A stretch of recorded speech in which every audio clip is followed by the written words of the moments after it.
Père et du Fils et du Saint-Esprit. Amen. Shalom, shalom, chers frères et sœurs en Christ. Bienvenue dans cette première émission de Chemin de Lumière, un rendez-vous bi-hebdomadaire pour nourrir notre foi durant ce temps de carême. Aujourd'hui, nous méditons sur l'appel de Dieu à revenir à lui. Écoutons ce que dit le prophète Joël. Maintenant encore, oracle du Seigneur, revenez à moi de tout votre cœur, dans le jeûne, les larmes et le deuil. Joël, le chapitre 2, le verset 12. Dieu nous parle aujourd'hui, comme il parlait autrefois à son peuple. Son appel est pressant.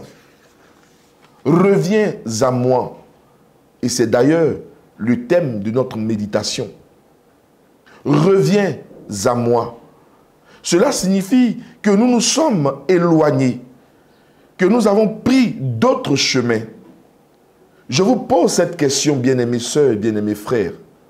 Où en sommes-nous dans notre relation avec Dieu? Nous allons voir ensemble pourquoi nous nous éloignons de Dieu, comment revenir à lui et quels sont les fruits du retour vers lui. Commençons donc notre méditation par ce premier point. Pourquoi s'éloigne-t-on de Dieu? La première raison, et c'est la cause première, la cause principale de l'éloignement, c'est le péché. Et voici ce que Isaïe, en son chapitre 59, le verset 2, nous mentionne. Ce sont vos fautes qui mettent une séparation entre vous et votre Dieu. Le péché crée une distance entre nous et Dieu, nous dit Isaïe. À chaque fois que nous choisissons l'orgueil, le mensonge, la colère, l'indifférence, la désobéissance et d'autres choses encore de ce genre, nous nous détournons de son amour, de l'amour de Dieu. Bien-aimés frères et sœurs, regardons un tant soit peu l'exemple d'Adam et d'Ève. Après leur péché, ils se sont cachés, loin de Dieu.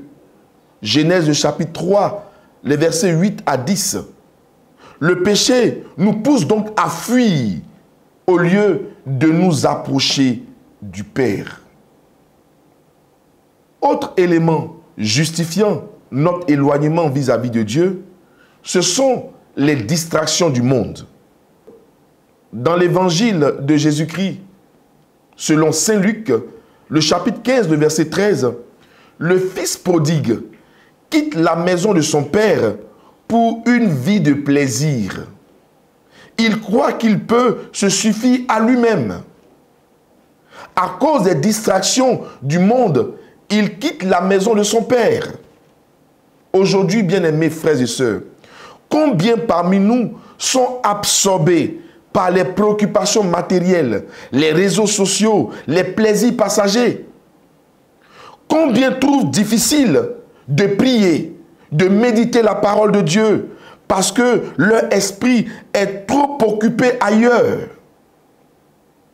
Le monde nous offre beaucoup, certes, mais il ne remplit pas notre cœur comme Dieu le fait.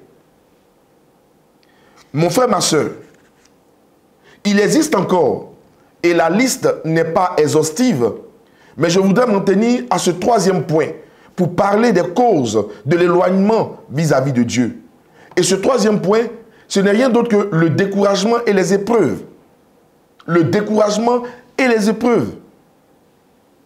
Dans le psaume 42, le verset 6, le psalmiste s'écrie: « Pourquoi te désoler, ô mon âme?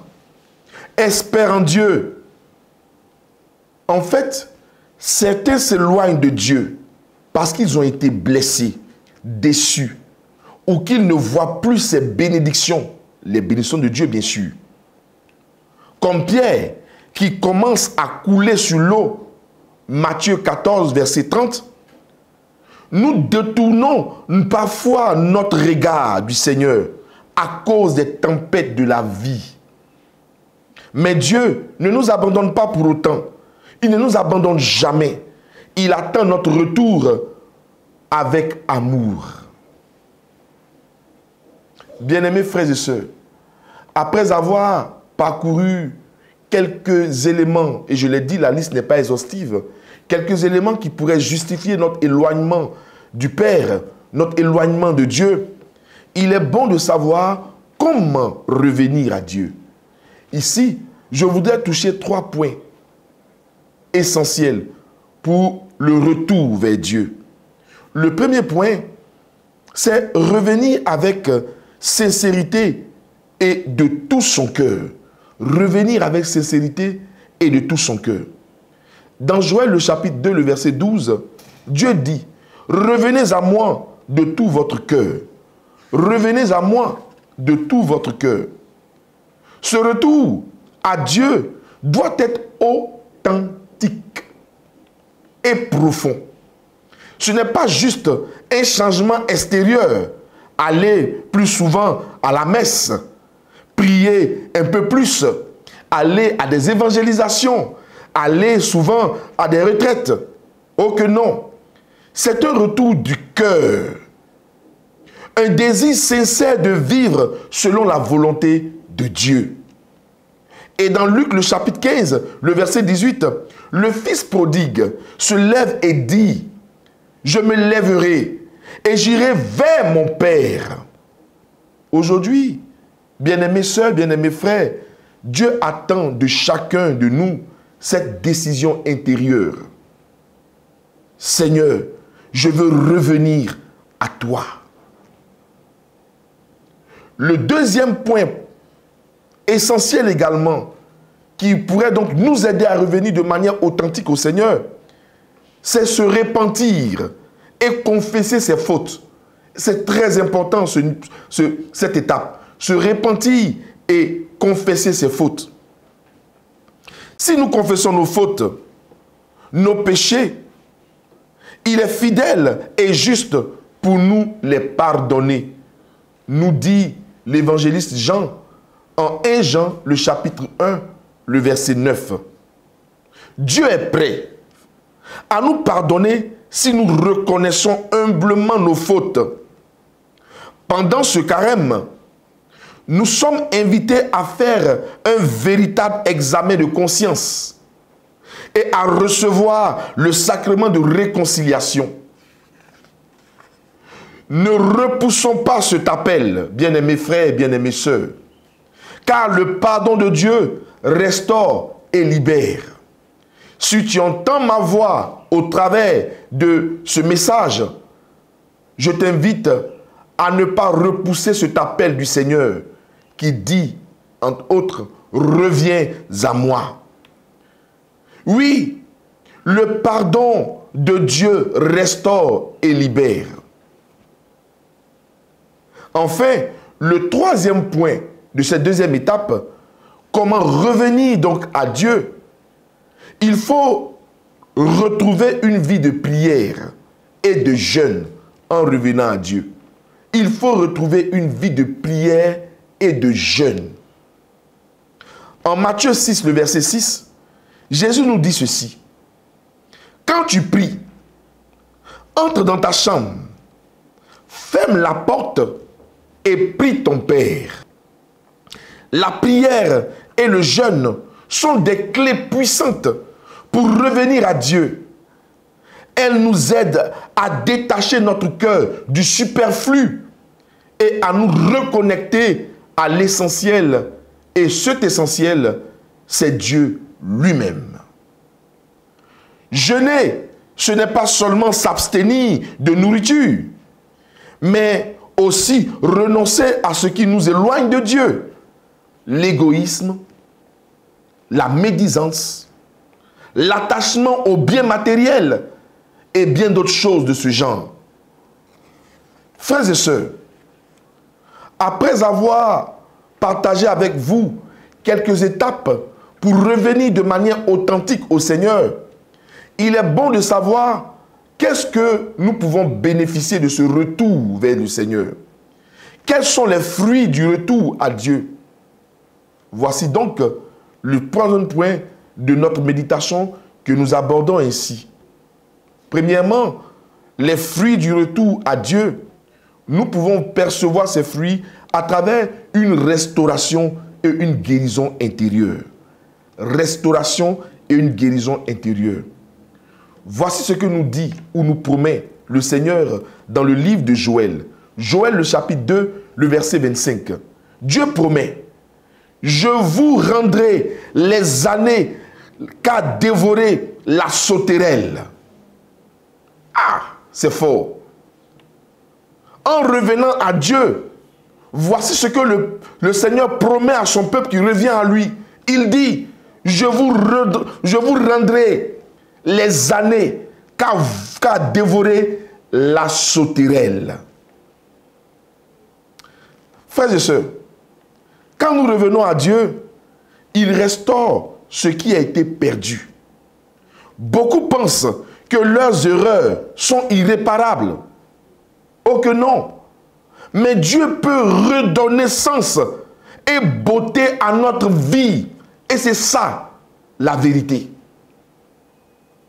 Deuxième type de fruit que nous pouvons donc recevoir en revenant au Seigneur, après la restauration et la guérison intérieure, il y a le fait également de vivre une nouvelle joie et une paix intérieure.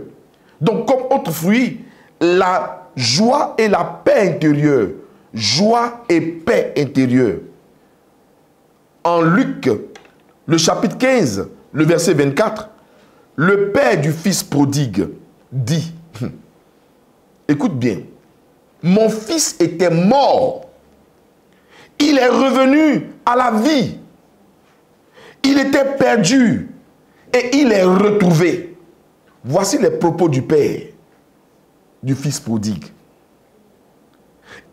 Et donc nous comprenons que le retour à Dieu apporte une joie profonde et une paix durable. Les fardeaux tombent, l'âme est apaisée, car nous retrouvons notre véritable place dans les bras du Père. Oh que c'est beau! Oh que c'est beau cette communion avec notre Père, cette intimité profonde avec notre Père. Oh que c'est beau ce retour à Dieu et au Dieu véritable. Troisième élément que nous pouvons noter en termes de fruits, c'est un nouvel élan pour la mission. Quand nous revenons à Dieu, il naît en nous un nouvel élan pour la mission. Dans Actes le chapitre 9, le verset 20, après sa conversion, Paul commence immédiatement à prêcher. En fait, revenir à Dieu, ce n'est pas seulement être pardonné, c'est aussi être envoyé. Envoyé. Une fois restaurés, frères et sœurs, nous sommes appelés à témoigner et à aider d'autres à revenir vers Dieu. Voilà ce genre de fruits que nous voulons observer durant ce temps de carême. Frères et sœurs, pour conclure, je voudrais lancer un appel. Dieu nous dit aujourd'hui, reviens à moi de tout ton cœur. Cette parole tirée du livre de Joël retentit encore en ce mois de carême. Reviens à moi de tout ton cœur. Nous avons vu pourquoi nous nous éloignons de Dieu. Nous avons aussi vu comment revenir à Dieu et les fruits de ce retour. Maintenant, mon frère, ma soeur, il nous appartient, je le dis bien et retenez cela, il nous appartient de répondre à son appel. Car en réalité, c'est un appel. Reviens à moi. Il nous invite à répondre à son appel. Il nous revient à nous, après avoir entendu ce message, de répondre favorablement à cet appel du Seigneur. Je voudrais nous inviter à relever ce défi cette semaine. En prenant chaque jour 5 minutes de silence devant Dieu et lui dire simplement, 5 minutes de silence devant Dieu et lui dire simplement, Seigneur, je veux revenir à toi. Seigneur, je veux revenir à toi. Aide-moi à faire le premier pas. Aide-moi à faire le premier pas. Prions le Seigneur. Seigneur, nous avons parfois pris des chemins loin de toi. Aujourd'hui, nous voulons revenir avec un cœur sincère. Donne-nous la force de nous détourner de tout ce qui nous éloigne de toi et d'avancer avec confiance et assurance vers ta miséricorde. Merci Seigneur. Amen. Bien-aimés frères et sœurs, c'était donc votre serviteur Arsène de Cappadoce au rendez-vous donc bi-hebdomadaire de l'émission Chemin de lumière. Nous nous donnons rendez-vous donc pour une autre édition. D'ici là, portez-vous bien et que Dieu vous bénisse. Au revoir.